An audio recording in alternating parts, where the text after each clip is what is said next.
Olá, voltando aqui, né, para a nossa aula de número 3, né, ou módulo 3, porque é do mesmo conteúdo, né, estamos aí com conteúdo de produção, tá? E hoje estamos dando continuidade na aula 3. Paramos no conteúdo que fala sobre o que é o ser o produtor de locação, né? Já mostrei na última aula essa imagem, comentei sobre a iluminação dessa imagem, né? Não lembro se eu comentei sobre a produção, mas assim, ó, o que a gente tem que pensar? Eu acho que eu comentei sobre a iluminação, né? Temos fontes de luzes, temos um senhor, que na verdade eu não sei se ele está sendo entrevistado ou ele que vai ser, né, o fato, né, o assunto principal, mas assim, tudo isso foi muito bem pensado, o local, o banco, tá vendo que ele tá com os pezinhos sobre uma maleta, né, que é para que ele fique dentro da ergonomia, então assim, as perninhas dele estão exatamente em 90 graus, porque isso é dentro da ergonomia, senão ele vai ficar com a perninha muito para baixo. Então, tudo isso é muito bem pensado, isso é tudo da produção, né? Então, às vezes o banco estava muito alto, a produtora já viu isso na hora, já fez, né, um cambalacho, ele pôs uma maleta para que ele ficasse dentro da ergonomia, postura, né, correta, e toda a preocupação com a vestimenta, né, com certeza ela tá ali, ela deve ser a produtora, ela deve estar ali dando auxílio, então, tudo isso, né, dentro do cenário, né, que é um ambiente ao ar livre, então, tudo isso faz parte da locação. Aí, comentamos sobre lugares que possam ser locados, eu acho que eu terminei dando exemplo de um estádio, né?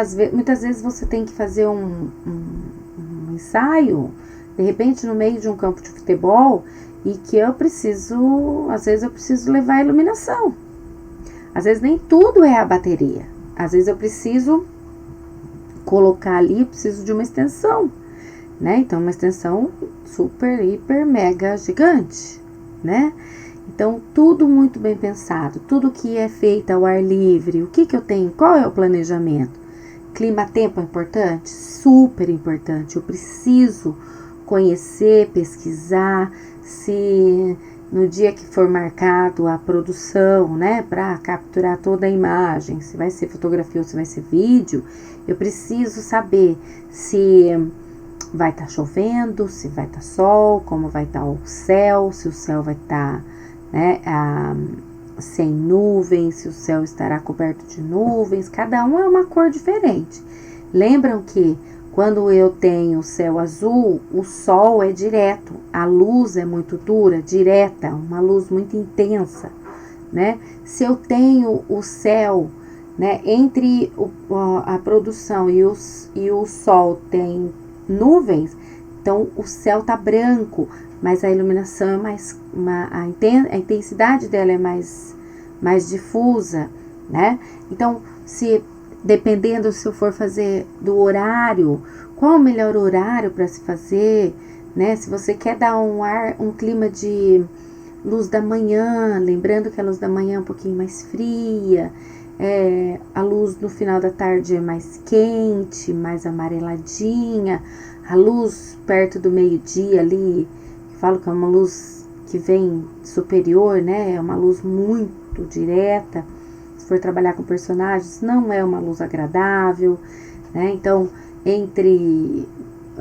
vamos colocar entre 11 e 2 horas da tarde, nós temos uma intensidade muito grande que foca aqui, né? Formando aquelas sombras, vimos isso o ano passado, né? Na disciplina de técnicas fotográficas, onde falamos muito sobre iluminação. E se for dentro do estúdio, também. Se a iluminação de cima, para pessoas, quase, né, não é muito usada. ou ela vem frontalmente, né? Ou ela vem lateral. Então, o que a gente tem que pensar que luz da manhã, final da tarde, eu tenho luzes laterais, ficam luzes bonitas, né? Elas são umas luzes que envolvente, né? Então, tudo isso eu tenho que pensar, né? Então, isso tudo faz parte do planejamento da organização. Então, se eu vou fazer numa, sei lá, eu dei o exemplo ali de praias maravilhosas, lugares paradisíacos. Dependendo o que eu quero fazer, como que eu vou fazer, eu preciso pensar na luz, né? Se for fazer estúdio, lembrando que iluminação de estúdio é mais tranquila. Ela é mais tranquila, mas ela é uma iluminação construída. Consigo fazer uma luz no final da tarde no estúdio? Consigo. Eu construo essa luz, eu preciso ter domínio da luz, né? Então, ali, né, eu coloco também, eu preciso entender sobre o local que vai ser escolhido ou locado, né, quais são os melhores horários, os contratos de liberação diária, porque de repente, se for na rua, qualquer lugar público, eu não preciso de licença, não preciso de contrato, né? Agora, se for em parques, muitas vezes da prefeitura, preciso sim, né, de uma licença, de um contrato de liberação. Às vezes só o contrato, não é cobrado nada. Lugares particulares muitas vezes cobram, né? Mas enfim, tudo é preciso, essa parte burocrática, a gente precisa ter essa preocupação, né? Então, esse seria o produtor de locação. Quando a gente fala de produtor de mock-ups, eu falo que é uma área muito interessante, né? É onde eu falo que é onde vem o fascínio dessa construção de imagens. Por quê? Porque, na verdade,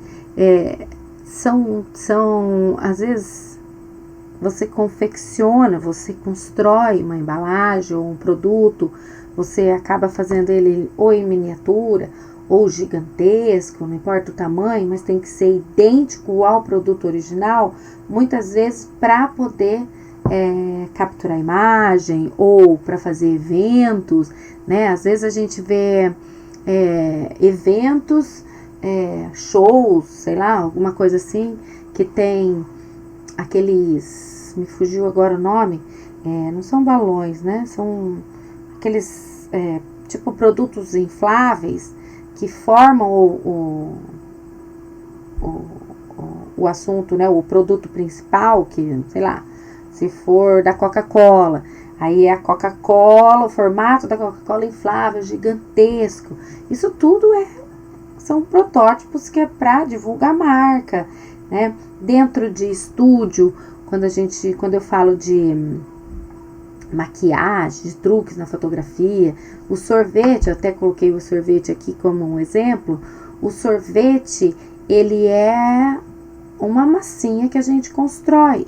Então, não deixa de ser um mock-up, aonde você constrói algo que tenha a mesma escala de proporção, né? Se for menor, se for maior, se for embalagens, não importa.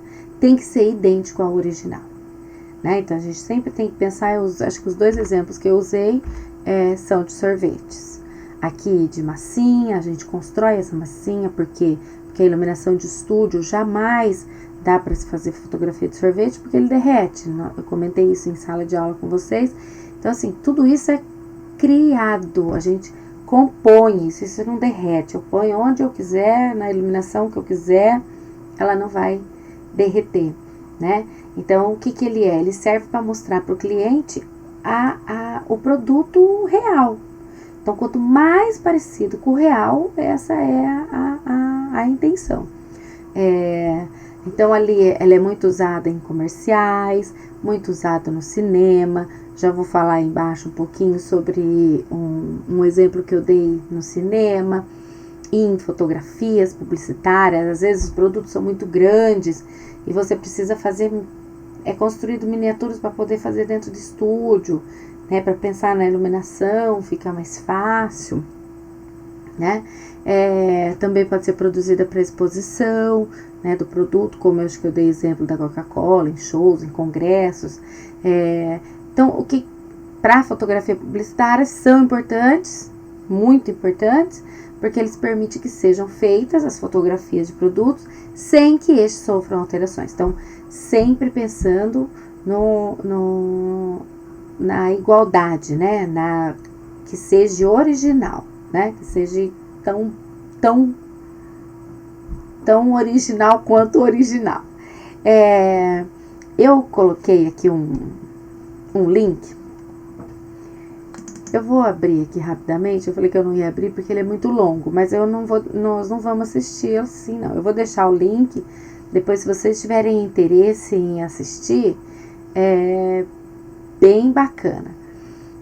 E tem vários, tá?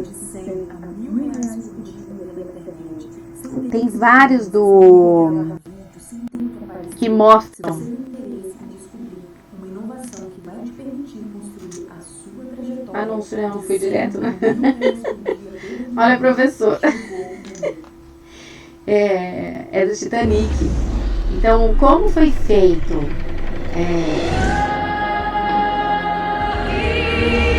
mocopo do Titanic? Vou passar rapidamente, tá? Porque acho que são 12 minutos.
Gente, reparem aqui, acho que eu tô com duas páginas abertas. Reparem aqui, ó, aonde no fundo, ó, sempre, reparem, né, não vamos assistir todo, mas assim, tudo com chroma key. Pode ser ou uma parede verde ou azul, geralmente usado verde, principalmente no cinema. Aonde depois, na pós-produção, eles colocam o cenário que eles querem, né? Então, vocês estão vendo aí que tudo foi construído, é grande pelo, né? Mas perto da proporção que foi o Titanic, então eles sabem. Então, é bem completo como que foi feito esse visual, né? Deixa eu só mostrar mais um negocinho que vai mostrar bem a luz. Deixa eu ver se eu acho aqui.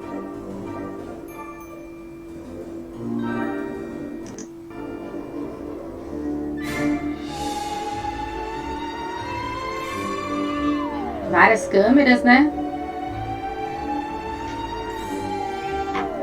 Câmera 1, câmera 2, uma corta aqui, outra corta ali.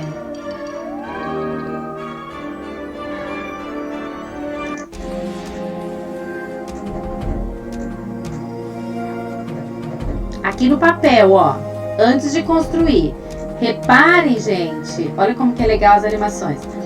reparem que entre a cena eles vão mostrar as cenas do storyboard. Aqui a movimentação, né?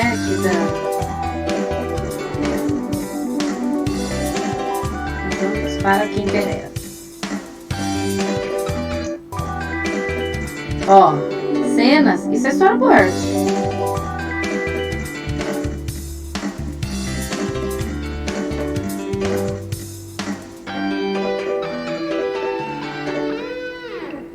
Aqui já tá como copies, né? Já deixou de ser do papel.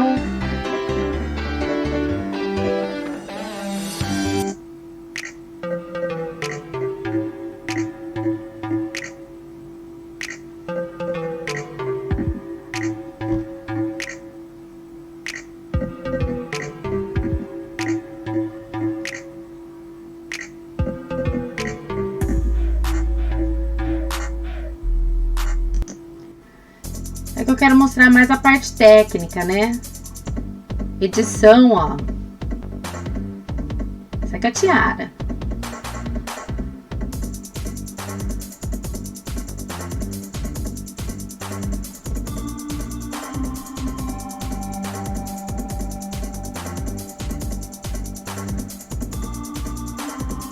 Ó o storyboard de novo, ó.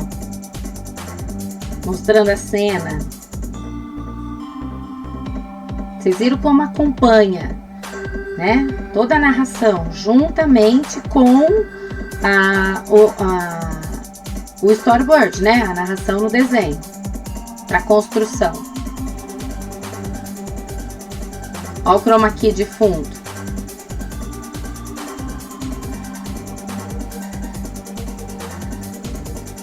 Câmeras embaixo d'água, né? Para pegar quando eles afundam. Mesmo dentro d'água, o chroma key presente.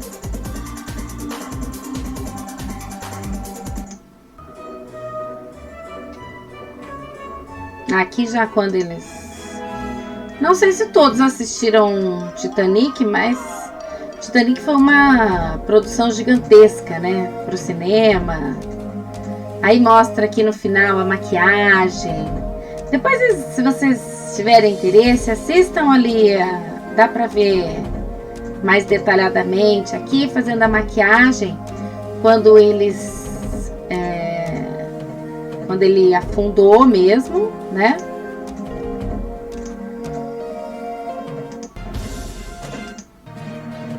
Ó o storyboard, mas eu encerro aqui mais uma aulinha e retorno aqui com... do mesmo ponto que estamos parando, tá bom?